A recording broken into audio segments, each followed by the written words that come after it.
namna hivyo kabisa. We are going to count from 100 to 0. Now here we are starting. 100.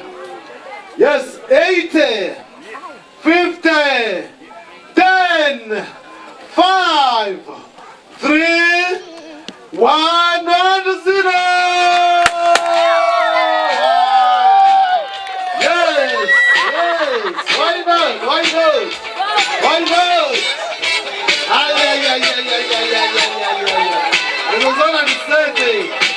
Unazona nisete kabisa. Look at that. Wow. Yes.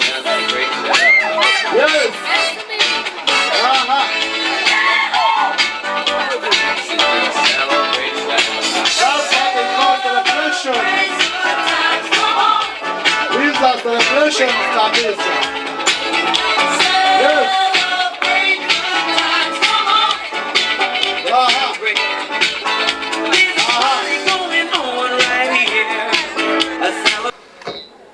Yes, it's which I tell in Jama Habul. So, Owishe Modio.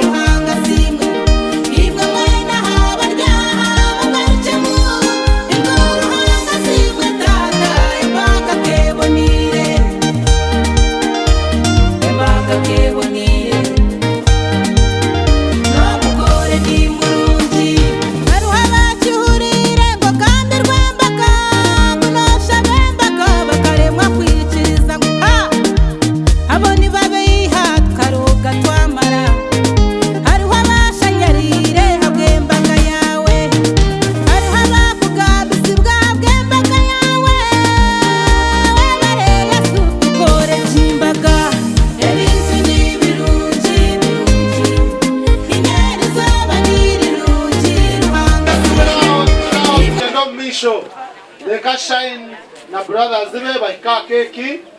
Yes, kandi abandi muhe abe bishani chance babase kukwata bishani okuba kushara keki.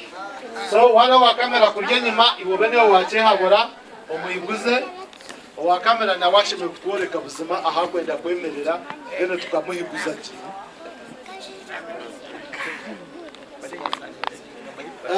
yes. So let's see the knife up. Yes.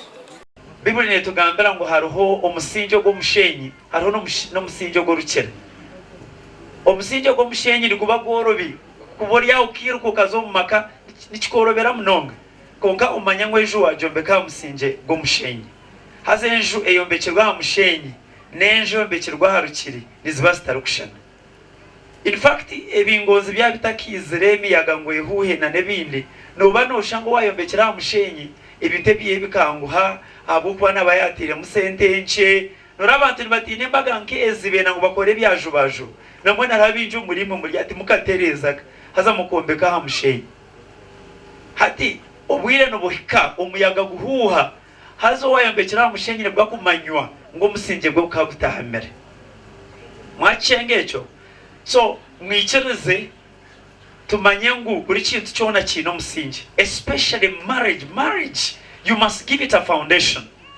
You don't just start things and go anyhow like that. Aboko bwiye no buhika ebintu byenda kuguma. So korabe wagenzura otyo bintu wabikozura otyo ubundi no burana ho kunjira hawo kwashino yibuza si ati tata shi mutere sumu no yibuza shi ati zo mishogaranga acika tugo mucyagwarahanga. Why? Ebintu kabiyekoriwe independently, and that thing is not right. So I want to discourage it.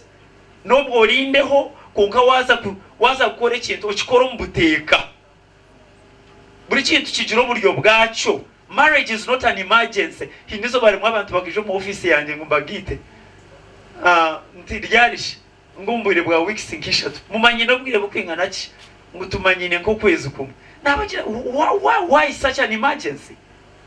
Why such an emergency? Nabanyata I cannot do that. Tingaba gito muri yogo muringo.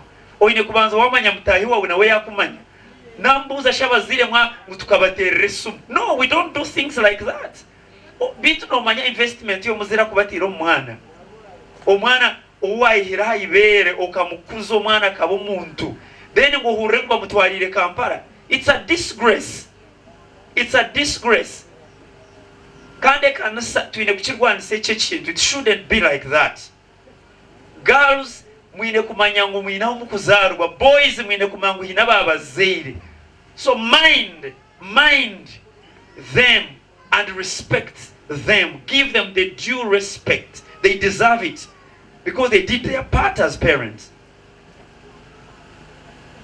Amina. So katishome cyahandikirwe. There's a scripture in Genesis 24.